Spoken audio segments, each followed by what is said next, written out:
You won't believe what my own granddaughter did to me. After everything I sacrificed, the nights I stayed up holding her through heartbreak, the thousands I poured into her big day, she called me basic. And that was just the beginning.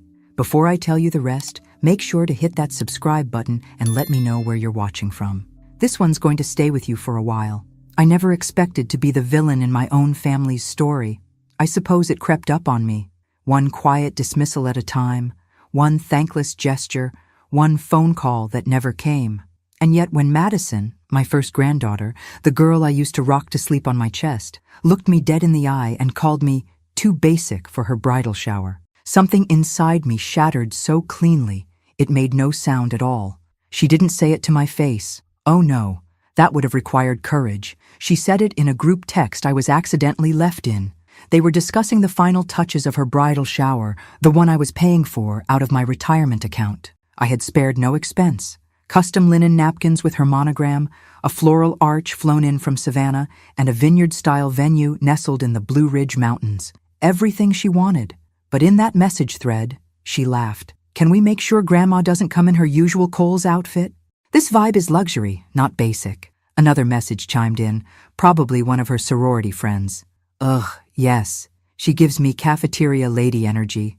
Then a third, from my own daughter, Claire. Let's just tell her we're keeping it small. She'll understand. My hands were trembling when I read it. At first, I thought I must have misunderstood. Maybe it was meant for another chat, maybe autocorrect. But no, my name was there, plain as day. So was the casual cruelty. I sat in the quiet of my kitchen for a long time. The tea kettle whistled and whistled before I remembered I'd even put it on. I didn't cry. Not then. Instead, I smiled. A strange, hollow smile I didn't recognize. Wish you all the best, darling, I typed back. Hope it's everything you dreamed. And then I called the venue. Hi, this is Eleanor McCarthy, I said, steady and sweet as pie. I'd like to cancel the reservation for June 14th. No reschedule. Just cancel. Thank you kindly. They were shocked. The woman on the line offered to waive the cancellation fee. I told her not to worry about it. I had other plans for the money. That night, I packed away the guest favors into a box and labeled it for donation. I transferred the refund into the account I used for charity work and sent the full amount to a women's shelter across town. I included a note in honor of all the women who were told they were too basic to belong. I didn't tell a soul. The morning of the shower came with sunshine and a soft breeze. I sat across the street from the now empty venue, sipping iced tea from a thermos and watching the chaos unfold. Cars pulled in one after another. Heels clicked on pavement. Pastel dresses fluttered. And then the panic. Phones were pulled out. Doors rattled. A few angry calls were made. I recognized Madison's voice before I even saw her. What do you mean it's canceled? My grandma reserved this. Call her. She was frantic, embarrassed, her face flushed crimson in the sun. I watched for a moment longer, then stood and walked away. I should have felt guilt. Maybe a better woman would have. But all I felt was a quiet sort of peace, like I'd finally stopped holding my breath after years underwater. Later that week, the calls started coming. Claire first. Mom, what happened at the shower? I wouldn't know, I said, folding laundry with deliberate calm. I wasn't invited. There was a long pause. You didn't have to cancel it. But I did. It was mine to cancel. They didn't say much after that. Just silence, awkward and sharp like broken glass. I didn't expect an apology. Not yet. Maybe not ever. But word got around town. People started asking questions. Eleanor McCarthy? The kind widow who donates turkeys every Thanksgiving? She ruined her granddaughter's bridal shower? It was funny, in a sad sort of way. No one had ever asked why I gave so much, or why I sat alone in church, or why my family never mentioned me in their social media posts. Even when I was standing 2 feet away, they only noticed when I pushed back. That week, I started a journal, not just of what had happened, but everything. The marriage, the lies, the family secrets I'd held onto like fire, burning my palms for decades. Each night, I poured pieces of myself onto those pages. I didn't know yet what I'd do with them. I only knew it was time to stop pretending. I had been quiet for too long, and something inside me, something powerful, was waking up. The next chapter of my life had already begun, and I had no idea just how explosive it would be. The knock came just after sunset. At first, I thought it might be one of the neighbors, perhaps Martha from across the street, bringing over her blackberry cobbler the way she always did when she sensed something was off. But when I opened the door, it wasn't Martha. It was a young woman, early 30s maybe, thin, wide-eyed, with a dusty canvas backpack slung over one shoulder and a camera bag in the other. "Mrs. McCarthy?" she asked, her voice soft but certain. "Yes." I kept the screen door closed. I'd learned to be cautious, especially with strangers who knew my name. "My name's Lily. I'm doing a documentary project on women like you." I raised a brow. "Women like me?" She flushed, looking flustered. "I mean, women over 60 who've, well, been erased by their families, by the system. Women who gave and then were pushed aside. I've been traveling across the South collecting stories. A woman at the shelter in Charlotte gave me your name. Said you saved her life." I felt my breath catch.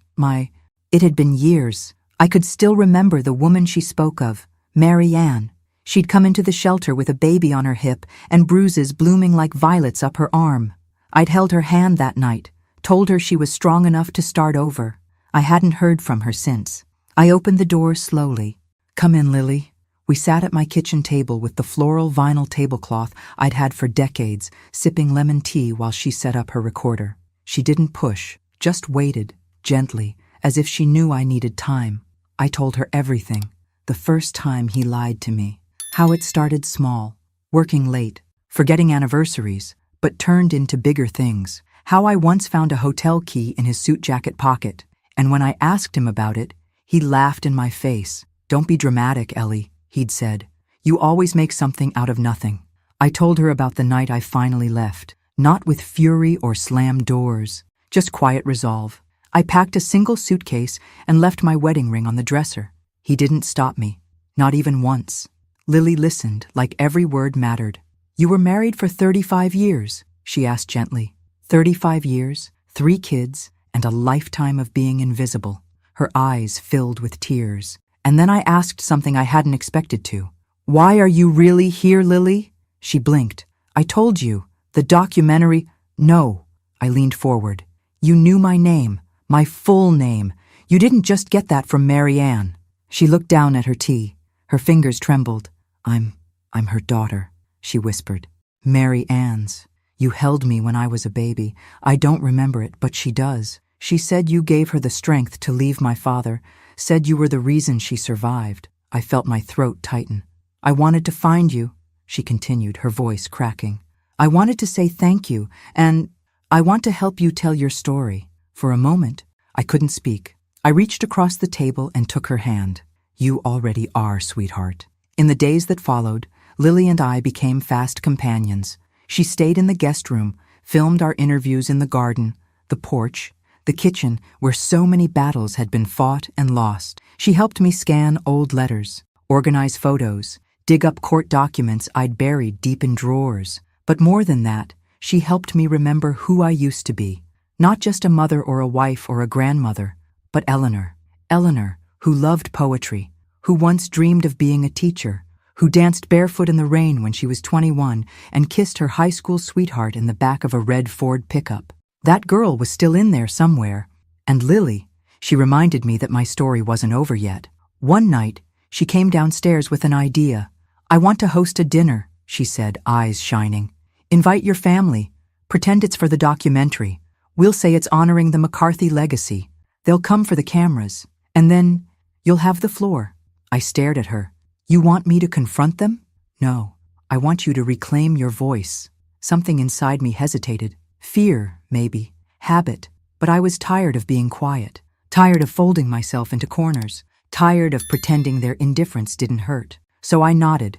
"Let's do it." Lily threw herself into planning. She was fierce, efficient, determined. She rented a beautiful private room in a historic inn just outside town. She printed invitations with gold foil letters and even hired a photographer. Everyone thought it was about them, about their legacy. Little did they know. As the date drew closer, I felt the old ghosts stir. What if they laughed at me? What if they walked out? What if they twisted everything like they always had? But then I remembered something Lily had said our first night together. "You don't need their permission to matter." And just like that, I wasn't afraid anymore. I was ready, ready to speak, ready to burn it all down if I had to. And maybe, just maybe, ready to rise from the ashes. The inn sat nestled beneath weeping willows and strung with soft golden lights, like something out of a Southern Living magazine. It was the kind of place where memories lingered in the air like perfume. I'd attended weddings there, baby showers, even an anniversary party decades ago, back when my children still saw me as someone worth celebrating. Now I stood in the grand dining room, watching the staff place name cards at a long mahogany table, my heart thudding in my chest like it wanted out. Lily adjusted her camera equipment in the corner, dressed in a sleek black blazer, every inch the professional producer. She gave me a little nod. "This is your stage, Eleanor." I smoothed my navy dress with trembling hands. It was the same one I'd worn to Madison's high school graduation. Back then, she'd told me I looked elegant. I hadn't heard her call me that in years. The guests arrived in clusters. Claire, my daughter, walked in first, dressed in her usual perfection, pearl earrings, silk scarf, a smile that never quite reached her eyes. Her husband trailed behind her, already texting someone. Madison followed shortly after, laughing too loudly, arm in arm with her fiancé, Evan. She was radiant. I'll give her that. Long waves of blonde hair, flawless makeup, a designer dress that screamed money and youth. She looked around, puzzled for a moment. "Wait, this isn't a restaurant?" she asked, blinking at the setup. "We rented the room privately for the documentary," Lily answered smoothly. "A tribute to the McCarthy family matriarch, a filmed dinner to preserve the legacy." That got their attention. "Oh, how lovely," Claire said, instantly slipping into hostess mode. "Well, we're honored. Aren't we, Maddie?" Madison smiled, tight-lipped. "Of course." The others trickled in. My 2 sons, one with his second wife, the other alone and brooding. A few cousins, old friends, all of them smiling, polite, unaware. We sat down. Plates clinked. Wine flowed. Conversation danced on the surface. Light and meaningless. Claire kept steering the camera toward herself whenever she spoke. And then Lily gave me the signal. I stood. "I want to thank you all for coming tonight," I began, my voice softer than I wanted it to be. "This means a great deal to me." They all turned, surprised. "For years," I continued, "I've played a part in this family that I never auditioned for. I was the quiet one, the provider, the one who stayed behind and made sure there were casseroles in the freezer and Christmas cards mailed on time." I took a deep breath. "But I was also the one forgotten, silenced, discarded. And lately, I've begun to wonder, if a woman gives everything she has to the people she loves and they no longer remember who she is, did she ever really exist to them at all?" There was a stillness at the table. Even the forks stopped moving. Claire chuckled nervously. "Mom, what are you talking about?" "I'm talking about the bridal shower." Madison stiffened. "I paid for everything," I said, turning to her. "The flowers, the food, the venue. I wanted it to be perfect for you. And in return, I was called basic, embarrassing, someone to be excluded." "Grandma, that was a private message," Madison said quickly, her cheeks red. "But it wasn't private to me. I read every word, and I canceled the shower. Not out of spite, out of clarity. For the first time, I saw how invisible I'd become. Silence. One of my sons cleared his throat. "I'm sure she didn't mean it, Mom." "Didn't mean it?" I said, now stronger, the fire rising. "What about the years your father cheated on me, and I kept the family together? What about the holidays you left me alone because your new wives didn't like my casseroles? What about the time I had surgery and no one called to check on me for 5 days?" The room was suffocating. "I stayed silent all these years to protect your image of a perfect family, but I'm not protecting you anymore." I turned to Lily, who lifted a manila envelope from her bag. "In here," I said, "are copies of every letter I wrote to your father during our divorce. The ones where I begged him not to turn you against me. The ones where I warned him what it would do to our children. And here," I reached into my handbag and pulled out another folder, "are photos of bruises, of empty bank accounts, of things I survived while smiling through birthday parties and graduations." Madison was crying now. Claire looked like she might faint. "I didn't invite you here to destroy you," I said gently. "I invited you to free myself." I sat down. My hands were shaking, but I felt lighter, like I'd just set down a burden I'd been carrying for 40 years. No one said a word, until Lily turned off the camera. Then Madison stood. Her voice was soft. "I didn't know, Grandma. I swear, I didn't know. I know you didn't, I said. But now you do. The dinner ended early. No toasts, no more small talk. They left in waves, quiet, subdued. A few kissed my cheek. Most didn't. Lily helped me clean up. Her eyes were glassy. You were incredible, she whispered. I was honest, I corrected. She smiled. Same thing. That night I lay in bed, staring at the ceiling. I'd told the truth. I'd broken the silence. But I could feel something else coming. Something buried even deeper. And I wasn't done yet. Not by a long shot. I woke up the next morning to a ringing phone and the dull ache of a storm behind my eyes. It was Claire. Her name lit up the screen like a warning sign. I let it ring twice. 3 times. Then I picked up. Hello, Mom. Her voice was brittle. We need to talk. About? That performance last night, that stunt. I sat up slowly, easing my back against the headboard. You mean the truth? Claire sighed. You humiliated us. On camera. Do you even realize what you've done to this family? I closed my eyes for a long moment. What I've done? Claire, I didn't destroy this family. I just stopped pretending it was perfect. There was a pause, then a soft click. She hung up. I placed the phone on the nightstand and stared out the window. The sky was gray. Rain was coming. But I wasn't afraid of storms anymore. Later that day, Lily returned from a short trip into town, her cheeks flushed from the cold and her arms full of boxes. What's all this? I asked. She set them on the dining table and opened the lid. Inside were stacks of manila folders, copies of documents I hadn't seen in over 20 years, bank statements, legal filings, a letter with my name on the top in crisp black ink. I went to the county archives, she said, and I found something. She handed me the letter. It was dated May, my mother's handwriting. Dear Eleanor, I've changed my will. The farm is yours now. I know I should have done this years ago, but I couldn't bear to hurt your brother. Still, it's rightfully yours. You were the one who stayed. You were the one who sacrificed. My throat tightened. I remembered that letter. I'd found it after her funeral, tucked between the pages of her favorite Bible. I'd given it to my ex-husband to show the lawyer. He told me it wouldn't hold up. He told me not to fight. I believed him. Turns out, Lily said, he never submitted it. He buried it. Legally, the will is still valid. The land, Eleanor, the farm, it's yours. I stared at her. What? It's yours. We just have to challenge the transfer. I have a lawyer lined up. She said you have a real case. My heart pounded. That farm wasn't just land. It was legacy.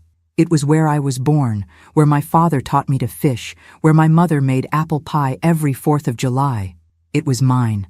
And he'd stolen it with a signature and a lie. I stood up so fast the chair scraped against the floor. Call the lawyer, I said. Let's bring it all into the light. The process began that same week, and oh, how quickly the storm gathered. My ex-husband, Dr. Charles McCarthy, was furious. He called me personally, something he hadn't done in years. Eleanor, don't do this, he snapped. It'll embarrass the family. Think of the kids. The kids you turned against me? His silence was answer enough. You stole from me, I said. You made me feel small for decades, and now I'm taking it back. You don't know what you're starting. I smiled. Oh, Charlie, I do. For the first time in my life, I do. The court proceedings began within the month. Lily and I poured through old files, dug up every piece of evidence we could find. She even found a voicemail from years ago where Charles admitted the will had been misplaced. The courtroom was cold, formal. Claire was there, arms folded tight across her chest. Madison didn't come. Charles, seated at his attorney's table, looked older, thinner. Not the charming doctor everyone once adored, just a bitter man with too much pride and not enough shame.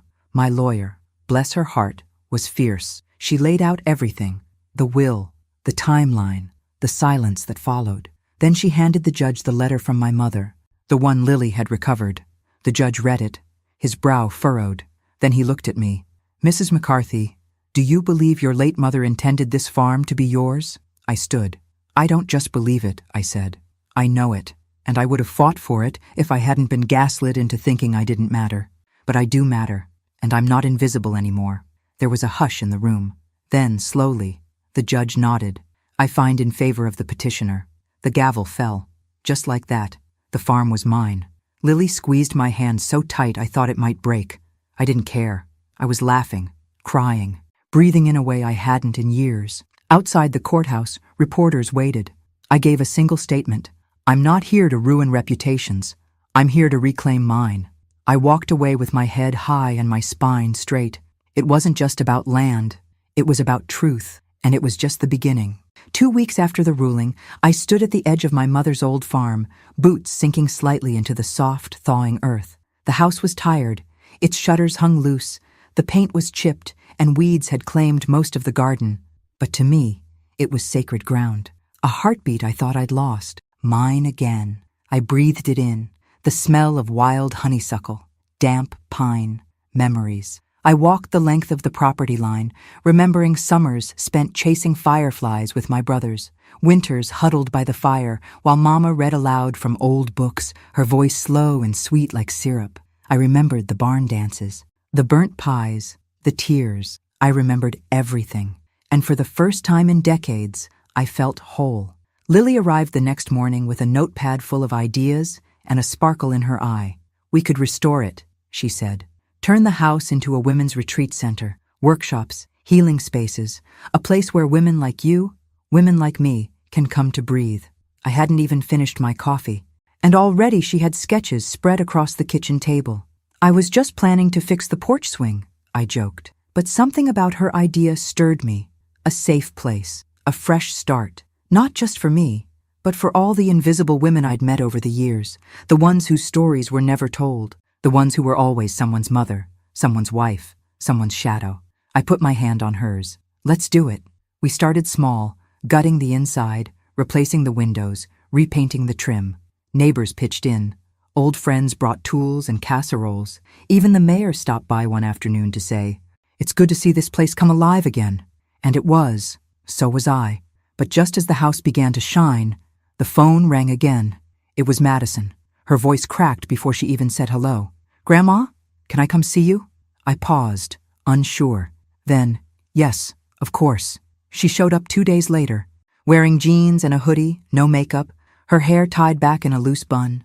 Not the polished version of herself I usually saw, just a girl, my granddaughter, shaking, nervous. She stood on the porch where I used to rock her to sleep. "Grandma," she began, "I didn't understand. About what you went through. About what you carried. I was cruel, and I'm so sorry." Her eyes filled with tears, and she took something out of her pocket. A frame. Inside it, the printout of the message thread. The one where she called me basic, but she'd changed it. The frame was painted gold, and beneath the glass, she'd written, "I was wrong. You're not basic. You're the foundation, and I'm proud to be your granddaughter." My chest ached. I reached out and pulled her into my arms. "Thank you," I whispered. "That means more than you know." She stayed for days after that, helped with the cleanup, cooked meals, asked questions. Real ones, about my childhood, about the marriage, about everything. And I told her, not as a grandmother, not as a victim, but as Eleanor. One evening, as the sun dipped low over the fields, she stood with me by the old oak tree where Mama used to tie ribbons each spring. Madison looked at me, serious. "I've been thinking, maybe I don't want the big wedding, the glitz, the show." "Oh?" I asked, smiling gently. She nodded. "Maybe I just want this. Family, truth, a chance to do it right." I said nothing, just took her hand in mine. That night, I found myself dancing alone in the living room. Jazz played from the old radio. My favorite song came on, At Last, by Etta James. I swayed slowly, arms outstretched, tears falling freely, because at last, I was seen. At last, I was whole. At last, I was me.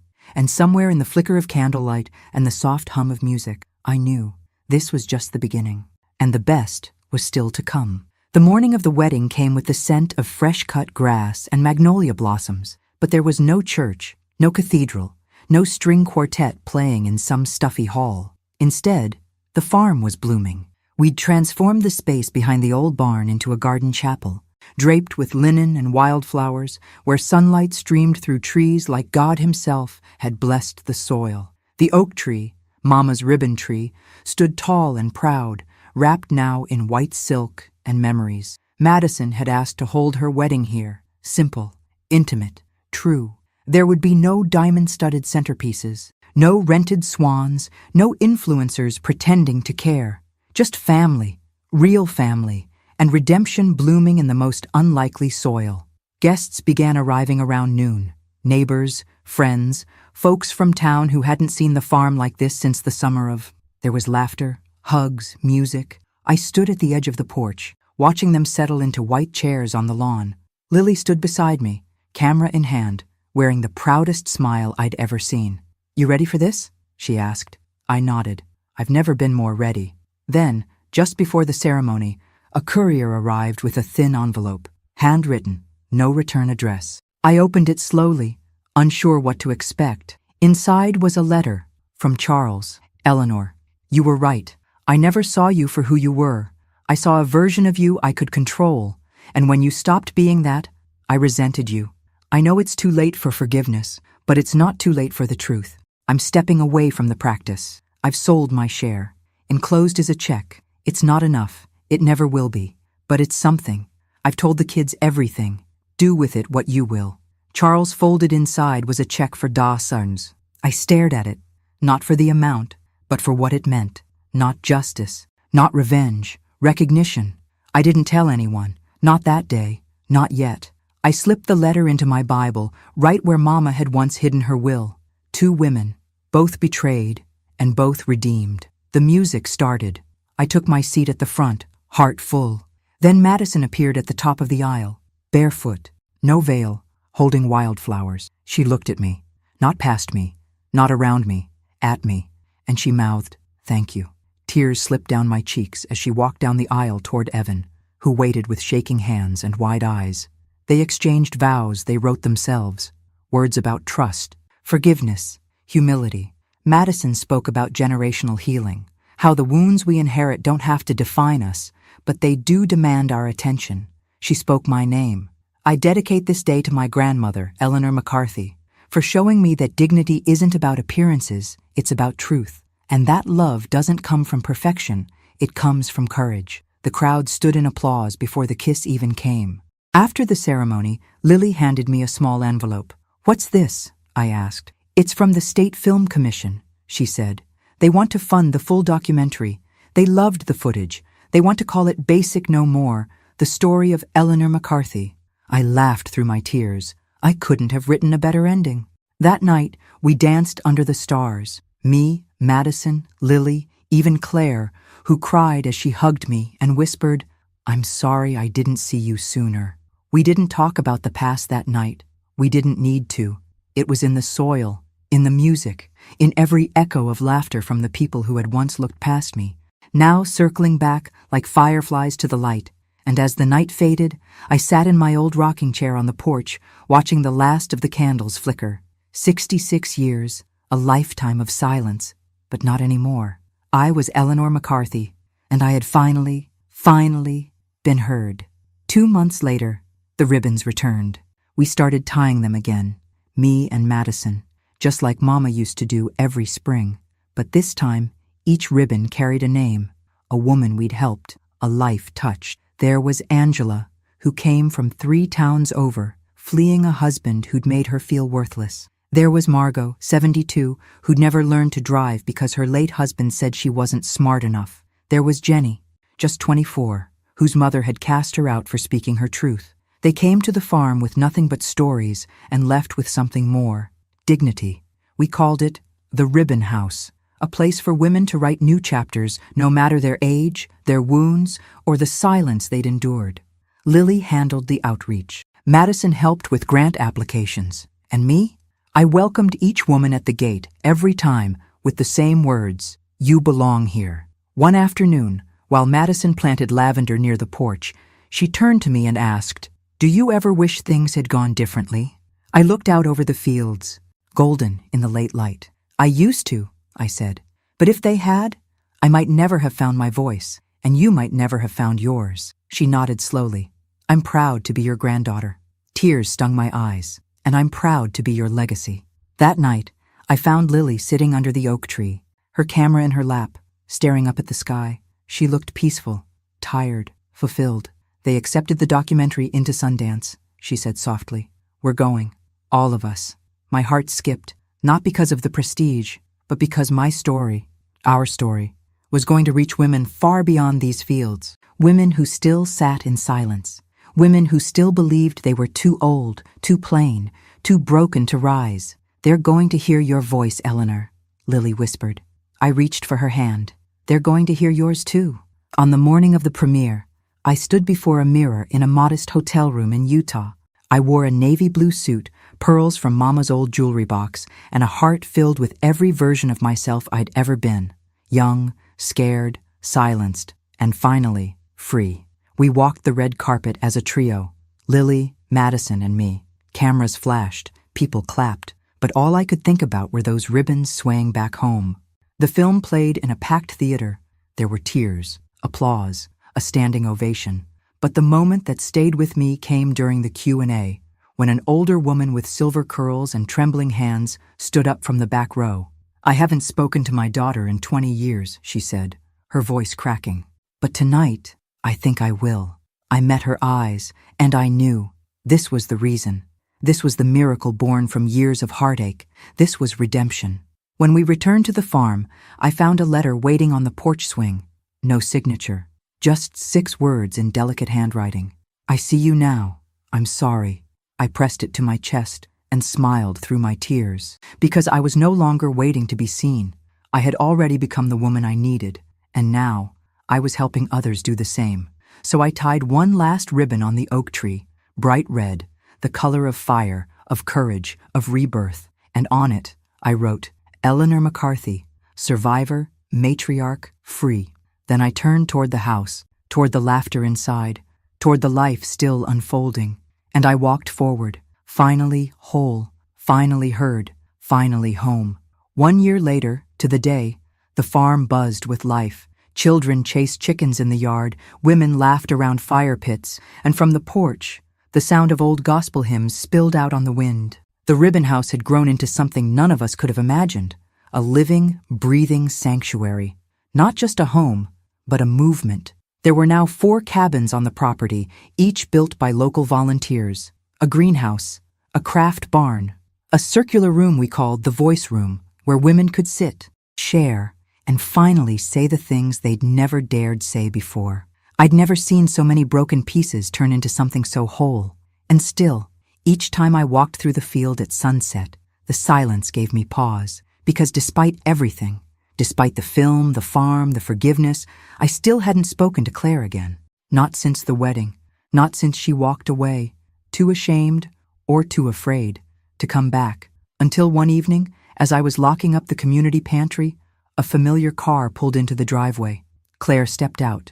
No designer scarf, no pearls, just jeans and a windbreaker, and a look on her face I hadn't seen in decades. Vulnerability. She didn't speak right away, just stood there, taking in the land she'd grown up on and forgotten. "Hi, Mom." I swallowed hard. "Hi, Claire." She came closer, hands trembling. "I've watched the documentary, twice, maybe 3 times. I couldn't believe what I didn't see, what I refused to see." My voice was gentle. "You were a child, Claire." "No, I was an adult. I had children of my own. I chose convenience over truth." She reached into her coat pocket and pulled out something small, a folded, aged photograph. Me, holding baby Claire in front of the old farmhouse. I was smiling, radiant, tired. "You were everything I needed," she whispered. "And I let him take that from you. I let us take it from you." Tears filled my eyes. "You can't change the past, baby," I said, taking her hand. "But you're here now." She nodded, crying. "Do you think I could volunteer here? Maybe help in the kitchen? I can cook." I pulled her into my arms, burying my face in her shoulder like I did when she was 5 and afraid of thunderstorms. "You don't have to ask," I said. "This is your home too."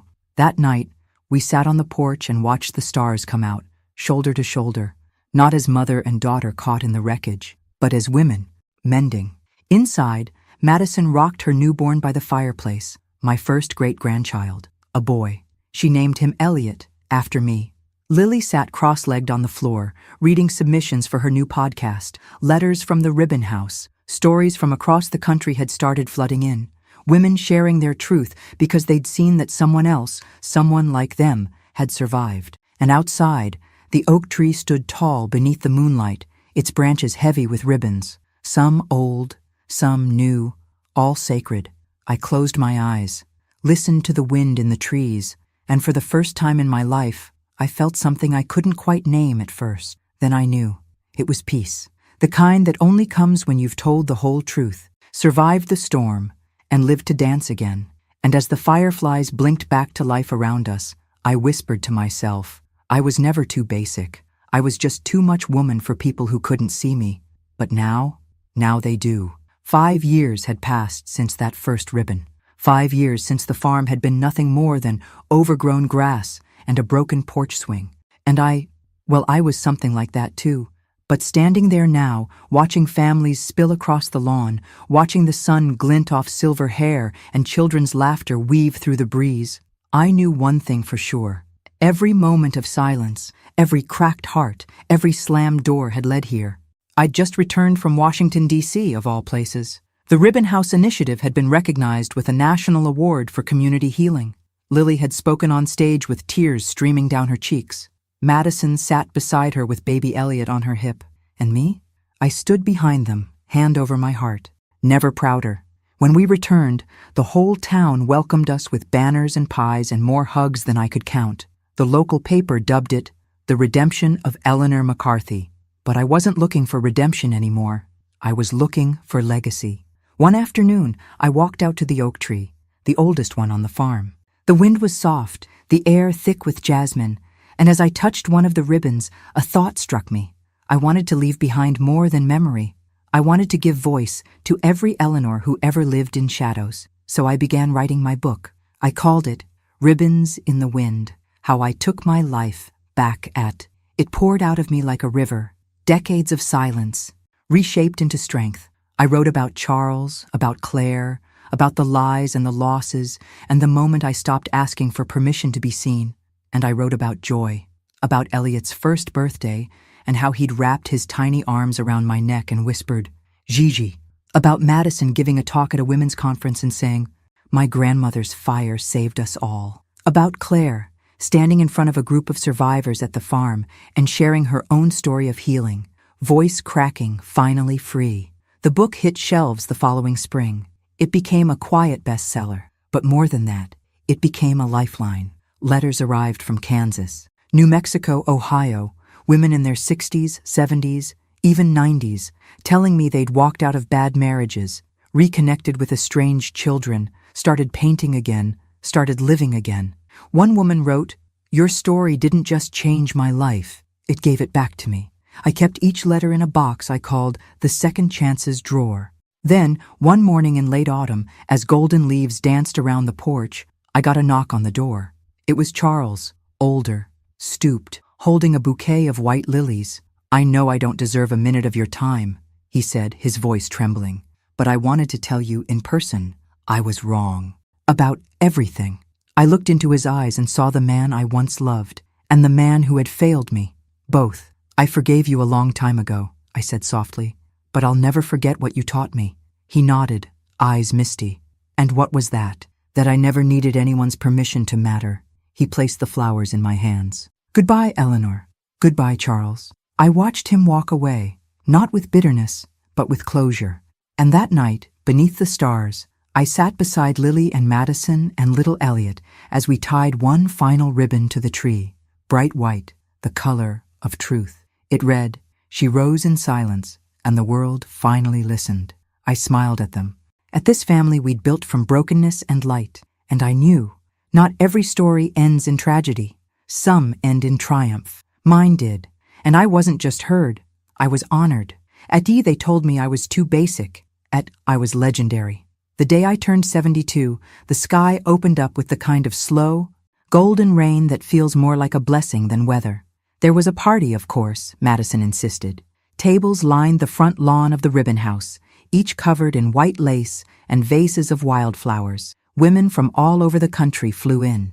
Guests hugged, laughed, shared stories of healing and courage like sacred rituals. But this year, something was different. I didn't feel like a guest of honor.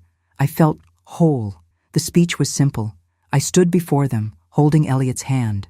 He was 6 now, bold and wild and sweet. I spent most of my life thinking my story was too quiet, I told them. Too simple, too basic, laughter rippled.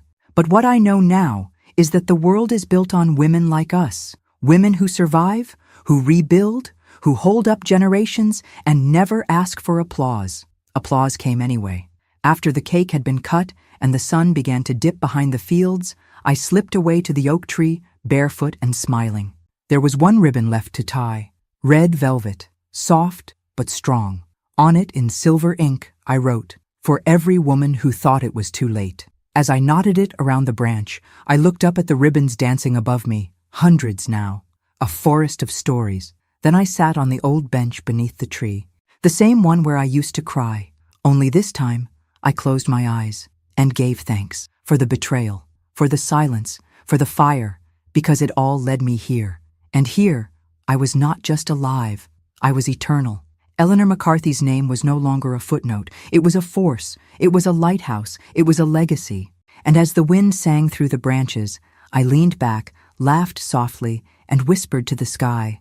I was never too basic. I was a storm in a teacup, and they just weren't ready. Now they are, and they'll never forget me.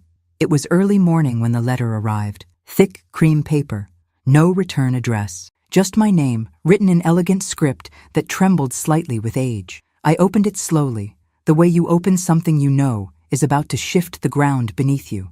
Inside was a single line. "My name is Margaret. I'm your sister." I froze. No sound in the kitchen, no breeze. Even the ticking clock seemed to pause. Margaret, a name I hadn't heard since I was a child. A ghost, really. One whispered in hushed tones, buried in family silence. My mother once wept in the garden and said, "There are some things too heavy to speak of, Ellie." I never pushed. I never knew. Until now. I read the letter again. They told me you died at birth. I believed it for decades. Then I saw your name in a magazine, read about the ribbon house. I knew. You look like Mama. You sound like me. Eleanor, I'm your twin. My knees buckled, and I sat hard at the kitchen table, heart pounding like 1,000 old doors flying open all at once. I spent the day in a daze. I pulled out family photos, scrutinized every face, every whisper of resemblance. How could this be true? How had this been hidden? Then I remembered something my father said once, during one of his rare tender moments. You were never meant to be alone. That night, I called the number she left. It rang twice. Then a voice answered, shaky, breathless. "Ellie?" And just like that, everything realigned. She was real. She was mine. We talked for hours. Our childhoods, our mother's pain, the way fate had kept us apart, and then brought us full circle. She'd lived in Oregon her whole life, never married, no children. A quiet life, always feeling like a part of her had been missing. I invited her to the farm. When she arrived, the moment was nothing short of divine. Two women, weathered and wise, staring into a mirror neither knew existed. We hugged for a long time. No words, just tears, just time healing what time once stole. Margaret now lives in the guest house by the garden. We spend our mornings in rocking chairs, trading stories we didn't know we shared. She ties ribbons, too, one for every year we lost. And the last ribbon, gold, shimmering, defiant, reads, "Even time can't stop the truth." I never thought I'd find new family at 72. I never thought my life would open even wider. But here we are, still becoming, still rising, still proving that the best stories are the ones that refuse to end when the world tells you they should. And mine has only just begun again. Thanks for listening. Don't forget to subscribe and feel free to share your story in the comments. Your voice matters.